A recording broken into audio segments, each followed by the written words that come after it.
We're in the Rubin Museum of Art, and we're looking at a small model of a temple. In fact, the most important temple in the Buddhist world. This is the model of Mahabodhi Temple, which is in Bodhgaya, India, where the Buddha sat under the tree known as the Bodhi tree and attained awakening. It's one of the most important, if not the most important, sacred site for Buddhists from around the world. In Buddhist terms, it's called Vajrasana, or the adamantine seat where the Buddha gained this realization and attained enlightenment. And so over centuries, this was a very important site for pilgrims, and especially for Tibetans in the 11th through 13th century. This was the period when Tibetans went to India in search of Buddhist teachings. They invited teachers, brought back books, art objects, and models like this as well.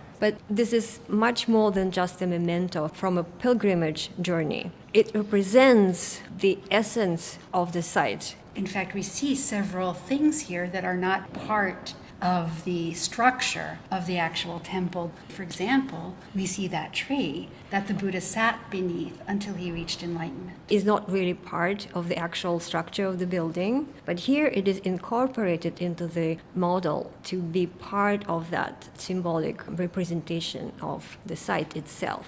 And right below the tree, there is a niche in which you see a Buddha sitting with the gesture that is touching the ground, and that's the bhumisparsha, or touching the ground gesture, which indicates that at the moment just before his awakening, he called the goddess of earth to witness his awakening.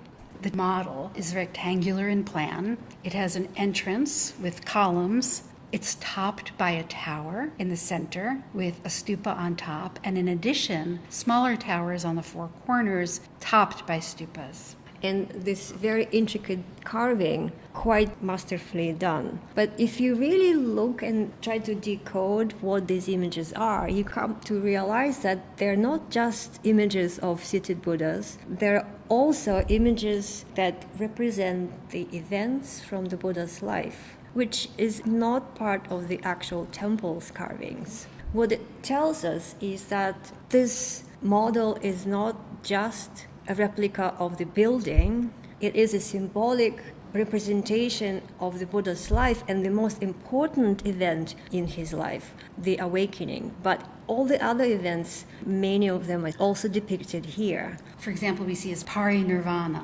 Parinirvana is the event of the Buddha's passing, of Buddha's death, when his last physical existence as a human being in this world ended. We also see a scene of his birth, in which his mother, Maya, is standing, grasping a branch of a tree, and the Buddha-to-be, a little baby, is coming out of her right side. And so this temple model reminds us of this most important moment of Buddha's awakening, of his enlightenment, and looking at it closely could also bring you to those other events. But what's also interesting about this temple is that these models were discovered at the actual site of Bodhgaya in numbers, which tells us that there may have been a huge demand for things like that. And when the British archaeologists in the late 19th century were excavating this site, they used models to reconstruct how the temple may have looked, even though these are actually not the replicas of the physical structure. They were faithful enough to help them to recreate the site, and this now is the most important Buddhist pilgrimage site in the world.